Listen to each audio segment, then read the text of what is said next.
साथियों, आज हम कक्षा 6 के पाठ अष्टमा का सूक्ति स्तबका पाठ का अध्ययन करेंगे। सूक्ति स्तबका का अर्थ है सूक्तियों का समूह। पहला श्लोक है, उद्यमेन हि सिद्ध्यन्ति कार्याणि न मनोरथै नाहि सुप्तस्य सिंहस्य प्रविशन्ति मुखे मृगा।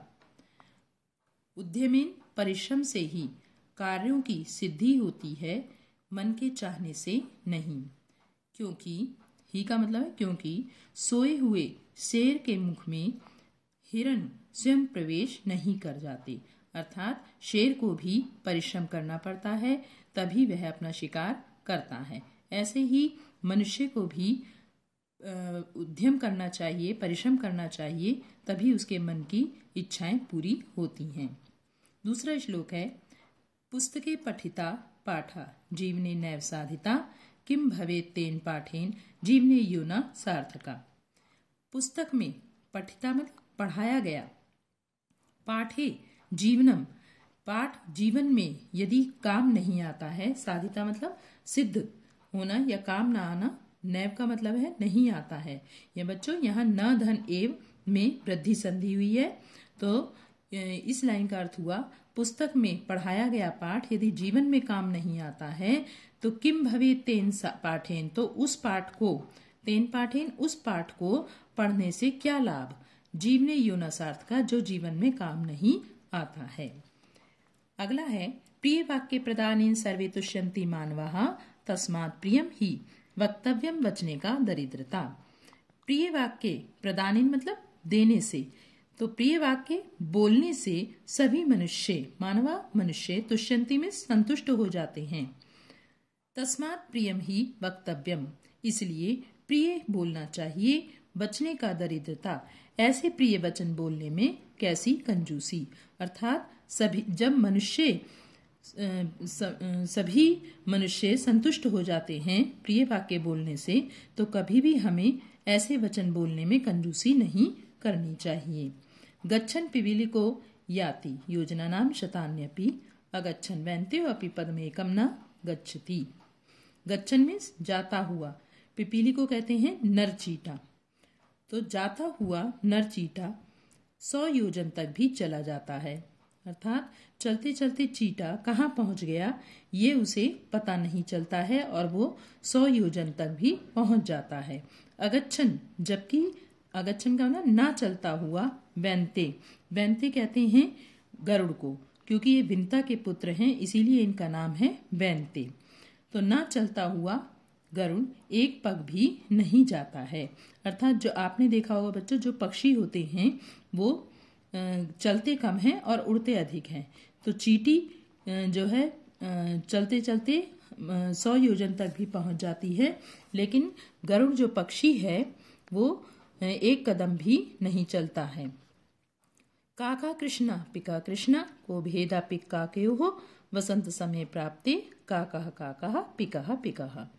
काका मतलब कौवा, कृष्णा मतलब काला, कौवा काला होता है, पिका कहते हैं कोयल को, कोयल काली होती है, अर्थात दोनों ही एक जैसे होते हैं। को भेदा पिका क्या, तो फिर कोयल और कौवे में कौन सा भेद है, कौन सा अंतर है।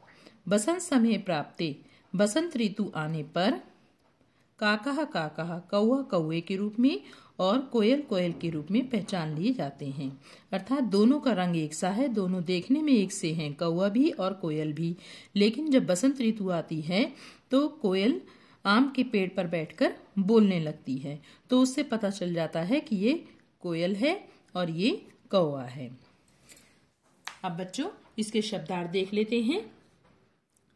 उद्यमेन परिश्रम से, मनोरथई मन की इच्छा से, सिंहा शेर, मृगा हिरण या पशु। मृगा शब्द बच्चों हिरण के लिए भी आता है और पशुओं के लिए भी आता है, जो जंगल के पशु होते हैं। दरिद्रता दीनता या कृपणता, कृपणता का मतलब कंजूसी होता है। प्रिय वाक्य प्रदानेन प्रिय वचन बोलने से, तुष्यंती संतुष्ट या प्रसन्न होते हैं, मानवाः मनुष्य, तस्मात् इसलिए, वक्तव्यम बोलना चाहिए, वचने बोलने में, साधिता उपयोग किया, भवेत् होगा या होना चाहिए। बच्चों ये विधिलिंग लकार का है भवेत, जैसे बनता है आपका पठेत, गच्छेत, ऐसे ही बनता है भवेत। तो विधिलिंग लकार में चाहिए अर्थ में प्रयोग होता है, तो यहाँ पर होना चाहिए, इस तरह से इसका अर्थ करेंगे। आगे हैं शब्दार्थ आपके। सार्थका अर्थपूर्ण या प्रयोजन युक्त। सार्थक अर्थात जिसका कोई अर्थ हो। काकः कौवा, कृष्णः काला, पिकः कोयल, पिक काकयो हो। पिक यानी कोयल और काकयो मतलब और कोए में, ये द्विवचन में है क्योंकि कोयल और कौवे दोनों के लिए ही कहा गया है। प्राप्ते का मतलब है आने पर। गच्छन जाता हुआ। पिपीलिका नर चींटी। याति जाता है। योजना नाम 4 कोसों तक। अब योजन बताए हैं आपको लगभग 12 किलोमीटर। शतानी 100। अगच्छन न चलते हुए। वैन्त्यः गरुण। अब इसका अभ्यास कार्य देखते हैं बच्चों। पहला प्रश्न है सर्वान श्लोकान सस्वरम गायेत। सभी श्लोकों को स्वर के साथ गाएं, अर्थात आपको इनका वाचन करना है। तो अभी हमने पाठ के अर्थ के माध्यम से इसका वाचन आपको पाठ में बता दिया है, तो आप लोग इसके वाचन का भी अभ्यास करेंगे। दूसरा प्रश्न है श्लोकांशान योजयत। श्लोक के अंशों को जोड़ना है। तो पहले आप यहाँ पर नंबर डाल लेंगे 1 2 3 4 5 करके, फिर इधर इसी से हम जोड़ते जाएंगे। जैसे पहला आप जो आपके पीछे श्लोक है उसकी पहली लाइनें यहाँ दी हुई हैं, उसके बाद की लाइनें यहाँ दी हुई हैं, हर श्लोक के बाद की। तो आपको कौन इस यहाँ से जो जोड़ना है वो उसके बाद जो लाइन दी हुई है उसको कैसे जोड़ेंगे वो यहाँ बता रहे हैं। तस्मात् प्रियम ही वक्तव्यम। तो इसके बाद की लाइन है वचने का दरिद्रता। तो नंबर 1 यहाँ डाल दिया, जैसे नंबर 1 यह है तो नंबर 1 यहाँ डाल दिया। फिर है गच्छन पिपीलिको याति, तो इसको जोड़ेंगे योजना नाम शतान्यपि, जैसे 2 यहाँ डाला है तो 2 यहाँ डाल दिया। प्रिय वाक्य प्रदानेन सर्वे तुष्यन्ति जंतवाः। प्रिय वाक्य बोलने से सभी मनुष्य, जंतुआ मतलब जंतु जो प्राणी है, जितने भी जीव जंतु हैं वो सभी प्राणी संतुष्ट हो जाते हैं। किम भवेत तेन पाठेन, इसको जोड़ेंगे हम इसके साथ में जीवनों को न सार्थका। उस पाठ को पढ़ने से क्या लाभ है जो जीवन में सार्थक ना हो, जीवन में काम ना आए। काका कृष्णा, पिका कृष्णा, अर्थात कौवा काला और कोयल काली होती है। को भेद भेदा पिक काके हो। इसके बाद इससे जोड़ेंगे कि पिक यानी कोयल और कौवे में कौन सा अंतर है। प्रश्न नाम उत्तराणी लिखत। प्रश्न नंबर 3 है, इसके प्रश्नों के उत्तर आपको लिखने हैं। पहला प्रश्न है सर्वे जंतवा केन तुष्यन्ति। तो आप आंसर लिखेंगे, यहाँ पे केन के को अंडरलाइन कर लीजिए। इसके यहाँ पे इसके स्थान पर हम लिखेंगे प्रिय वाक्य प्रदानेन। क्या लिखेंगे? प्रिय वाक्य प्रदानेन। तो प्रश्न का उत्तर हो जाएगा सर्वे जंतवाः प्रिय वाक्य प्रदानेन तुष्यन्ति। खा नंबर है पिक काकयोः भेदा कदा भवति। तो यहाँ कदा जो है प्रश्न है, इसकी वजह से प्रश्न बना हुआ है, तो इसको हम आंसर करेंगे पिक काकयोः भेदः बसंत समय। यहाँ लिखेंगे इसकी जगह पे बसंत समय भवति। तो ये आंसर हो जाएगा। यहाँ से गा नंबर है कहा गच्छन योजना नाम शतान्यपि याति। तो कहा जो है इसमें प्रश्न है, प्रश्न के लिए पूछा गया है। यहाँ पर हम लिखेंगे पिपील कहा। गच्छन योजना नाम शतान्यपि याति, ये विराम लगा देंगे, ये प्रश्न का उत्तर हो जाएगा। अगला है अस्माभि किम वक्तव्यम। अस्माभि अर्थात हमारे द्वारा क्या बोलना चाहिए। अस्माभि, अब यहाँ किम के स्थान पर आप लिखेंगे प्रियम वक्तव्यम, हमारे द्वारा प्रिय बोलना चाहिए। प्रश्न नंबर 4 है उचित कथनानाम समक्षम आम, अनुचित कथनानाम समक्षम ना इति लिखत। उचित कथन के सामने हाँ और अनुचित कथन के सामने न, ऐसा लिखना है आपको। पहला प्रश्न है काका कृष्णा न भवति। कौवा काला नहीं होता है, ये सही है या गलत? ये सही नहीं है, यानी कि कौवा काला होता है, तो यहाँ पर ये गलत हो गया, तो ना लिखेंगे। अस्माभि प्रियम वक्तव्यम, हमारे द्वारा प्रिय बोलना चाहिए, ये सही बात है, तो हम यहाँ पर आम लिखेंगे। बसंत समय पिक काकयोः भेदा भवति, बसंत के समय कोयल और कौवे में अंतर हो जाता है, ये सही कथन है, तो यहाँ पर आम लिखेंगे। वैन्त्यः पशुः अस्ति। वैन्त्य यानी गरुण पशु है, ये बात सही है या गलत? तो ये बात गलत है, क्योंकि वैन्त्य जो गरुण है वो पक्षी है, तो ये बात गलत है, तो यहाँ पर न लिखेंगे।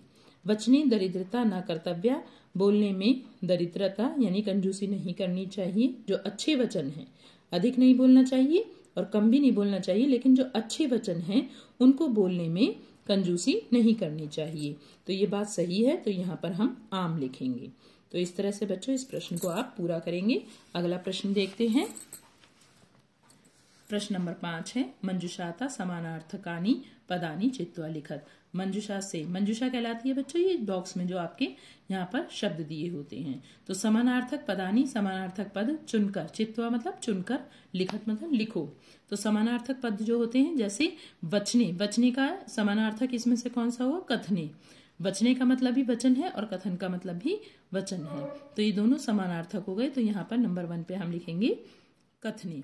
वैन्तेय, वैन्तेय यानी गरुड़, और यहाँ पर देखिए गरुणा लिखा हुआ है, तो वैन्ते का जो समानार्थक शब्द होगा वो गरुण होगा, तो गरुणा लिख देंगे। पुस्तके, पुस्तके यानी पुस्तक, और ग्रंथ, पुस्तक का ग्रंथ भी जो है पुस्तक ही होती है, इसलिए इसका समानार्थक ग्रंथे आएगा, यहाँ ग्रंथे लिख देंगे। उद्यमेन यानी परिश्रम, तो यहाँ पे देखिए परिश्रमेण लिखा हुआ है चौथे नंबर पे, तो आप उद्यम का मतलब भी परिश्रम होता है और ये भी परिश्रम है, तो समानार्थक हो गए दोनों, तो यहाँ पर परिश्रमेण लिखेंगे।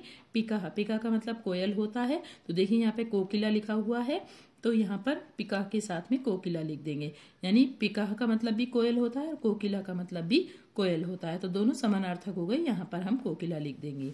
अगला प्रश्न है आपका प्रश्न नंबर 6, विलोम पदानि योजयत। अब विलोम पद आपको जोड़ने हैं। का नंबर है और खा नंबर है। का नंबर में आपको शब्द दिए हैं, इसमें यहाँ पर विलोम शब्द दिए हैं, तो इसको हम इसके सामने जोड़ेंगे। सार्थ का, सार्थ का मतलब जिसका अर्थ हो, तो इसका उल्टा क्या हो जाएगा? निरर्थ का, जिसका कोई अर्थ ना हो, तो ये इसका विलोम शब्द हो गया। कृष्णा, कृष्णा का मतलब होता है काला, तो यहाँ पर देखिए श्वेता दिया हुआ है, इसके साथ में हमने मिलाया है, तो कृष्णा का मतलब काला और श्वेता का मतलब सफेद, तो इसको विलोम शब्द को इसके साथ जोड़ देंगे। अनुक्तम, अनुक्तम का मतलब कुछ ना कहना, और उत्तम का मतलब होता है कुछ कहना, तो ये उसका विलोम हो गया, तो यहाँ पे अनुक्तम का विलोम हो गया उत्तम, इसके साथ जोड़ेंगे। गच्छति, गच्छति मतलब जाता है, और आगच्छति मतलब यहाँ पे आ जुड़ गया है, तो इसका मतलब हो गया आता है, ठीक है।